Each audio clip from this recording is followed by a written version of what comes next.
Remind me again, why do you need this done? Because Paul Morgan has my balls on the table. He deserves what's coming to him. I'll not have him ruining my career with allegations of inappropriate behaviour. Those women may have been patients, but they were gagging for it. Okay, and you understand that this conversation sets everything in motion.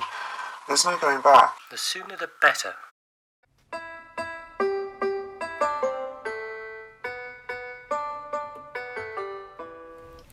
This interview is being audibly recorded and may be tendered in evidence. We are in an interview room at Hatfield Police Station. I am Chief Inspector Jack Grime. Also present is my colleague, Detective Sergeant Stephanie Casey. Please, can you state your full name and date of birth? Nicola Bullen, 21st of the 5th, 1975. Thank you. You have come here voluntarily because you believe you can help us with our inquiries into the recent death of senior psychiatrist Professor Adam Shaman? I have. Please, can you tell us, in your own words, all that you know? On Monday of last week in Ellenbrook Fields, I received a phone call from my client inquiring progress on a commission I was working on. I told them I'm all set up. I'll work as quickly as I can, but I'm an artist and a commission like this shouldn't be rushed. It will be done when it's done.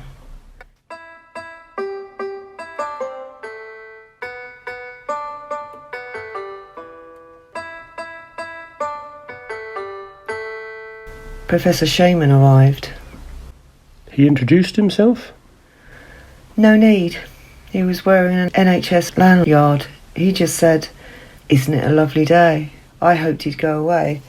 I didn't wish to be interrupted. He told me he was on the way to work at Edgelands Hospital, so I asked him, "What do you do there?"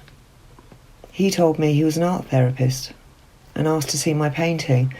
I told him no.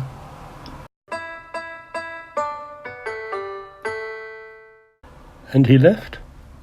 No. A jogger ran past in the distance. I was surprised because when I commented that the jogger looked fit, Professor Shaman responded sharply that he was getting a little fat around the middle. I inquired whether he knew the man and he replied, "Unfortunately, yes." Then he left. On Tuesday I returned to the same spot. I was minding my own business when he interrupted me again. He asked, "Are you going to show me today?" "Absolutely not," was my reply. Then he left.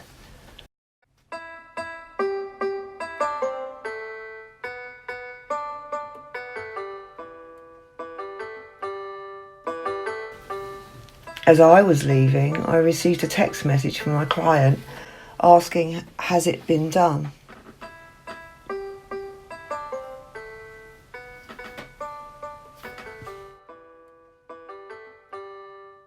The following morning, I got caught short, and while I was away from my easel, I saw Professor Shaman, but he didn't see me.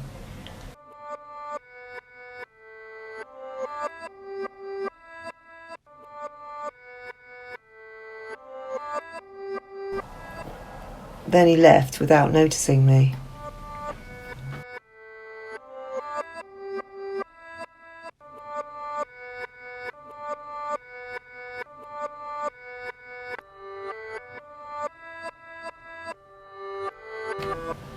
On Thursday, my client rang again and I told them there's nothing to report.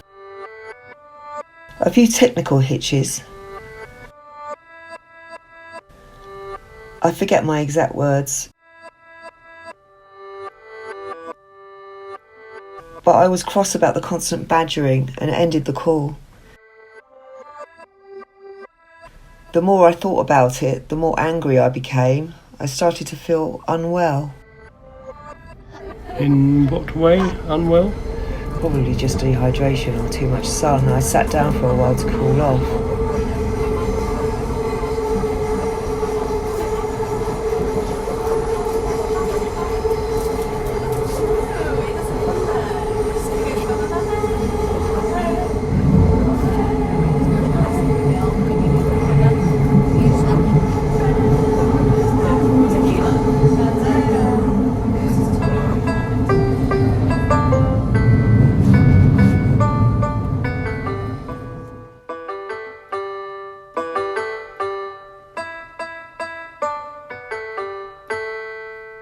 I was lost in thought as Professor Shaman arrived.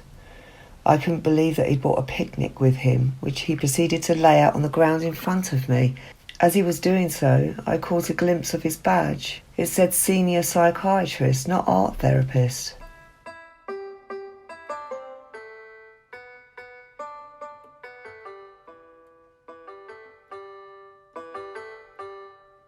Finally, he said, I have a confession to make. I looked at your picture the other day. I was horrified. He continued to talk to me increasingly inappropriately. I started to feel scared.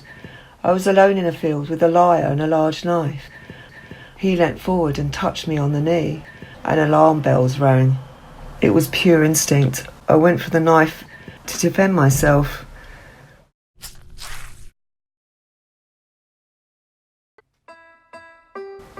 The next thing I remember, he was dead. I was very relieved to see the jogger. He was so kind and helped me pack my bags. He saw me safely home.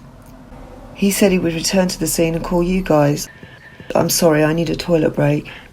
Yes, of course. Can I get you a tea? Yes. Recording paused at 15:13. Okay, so she'll be a few minutes. Sounds like legitimate self-defence then. We've always suspected Shaman has form. This time he picked the wrong woman and got caught out. Yes, poor woman's been through enough. As for Paul Morgan, let's hope those smart asses in the murder squad know they're hitmen.